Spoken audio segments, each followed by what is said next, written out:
All right, right now it is 5:37 in Stokoe, North Carolina, and the light is fading in the bottom of Appalachia in my van with my buddy Tony. Everybody wave to Tony. Wave to Tony. There's Tony. All right, but why am I here in Stokoe? Boom! It's a Gingko explosion. This is a really interesting tree, people. This is probably the best one I have ever seen. And it's getting a little dark right now. Got your decorations. This is a Stokoe Visitor Center. We're just kind of driving through, checking it out. And look at this thing. Look at the height of Glory Bloom. November 4th. This tree is just perfect right now.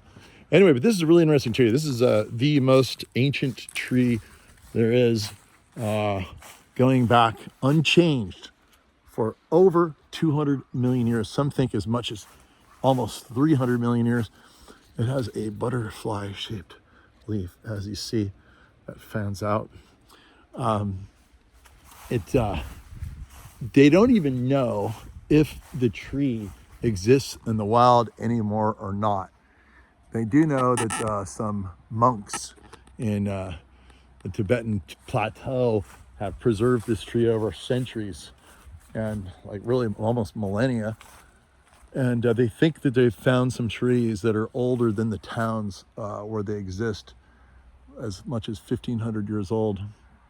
And so there's argument both ways on whether this thing is only alive because humans have kept it around for all those centuries, or if it truly is native out there. But it's actually, if it is native anywhere naturally right now, it is incredibly rare.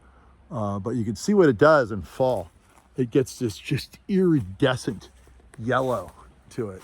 Probably the most colorful fall tree there is. And it'll take quite a bit of cold. This thing was around when the dinosaurs were around, unchanged. There's all kinds of fossilized evidence in many places all over the earth. Actually, this thing was, I mean, it's incredibly rare now. It's kind of like the story of the redwoods, but same kind of story with the ancient lineage. They were all over the earth, like ubiquitous everywhere, just, you know, very common. And now they're incredibly rare. So it's really like a relic tree that is very likely to have gone extinct or would be extinct if it were not for these humans, and specifically probably these monks, for keeping this thing around.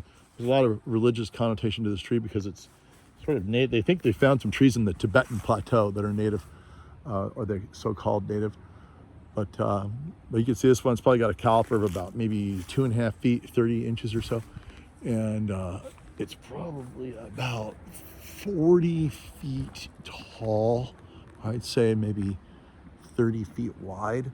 And again, the light is fading, but I just could not stop here and not make a video. But yeah, we usually don't sell this tree at the nursery, but if you do want it, let me know and I will get it for you. You do need a bit of a bite of cold for this yellow to really pronounce itself. In our town of Lafayette, California, in front of Happy Valley School, they planted a bunch of these in their infinite wisdom many, many years ago. Now they're big and beautiful. These trees take quite a while to really get going, so you have to keep that in mind. It's sort of an investment of time. Here's all the leaves, the beautiful leaves on the ground. Makes a beautiful yellow carpet. These trees are dioecious. That means that they are male and female, and they're wind pollinated. And occasionally they have found this phenomenon of the tree changing sex, if you could believe that. It will suddenly change, like a branch will become male on a female tree and vice versa. So that's kind of interesting. But what else about this tree? Just a fabulous tree. You know, if you want a big upright tree in your garden to just give you the most striking fall color you could possibly have, that's the one you want right there. The Gingko biloba is the Latin name. I hope you enjoyed that. If you're ever cruising around in the looking at the fall color, which we were doing today in Appalachia, come on down to Stokoe, cute little town, and a beautiful Gingko.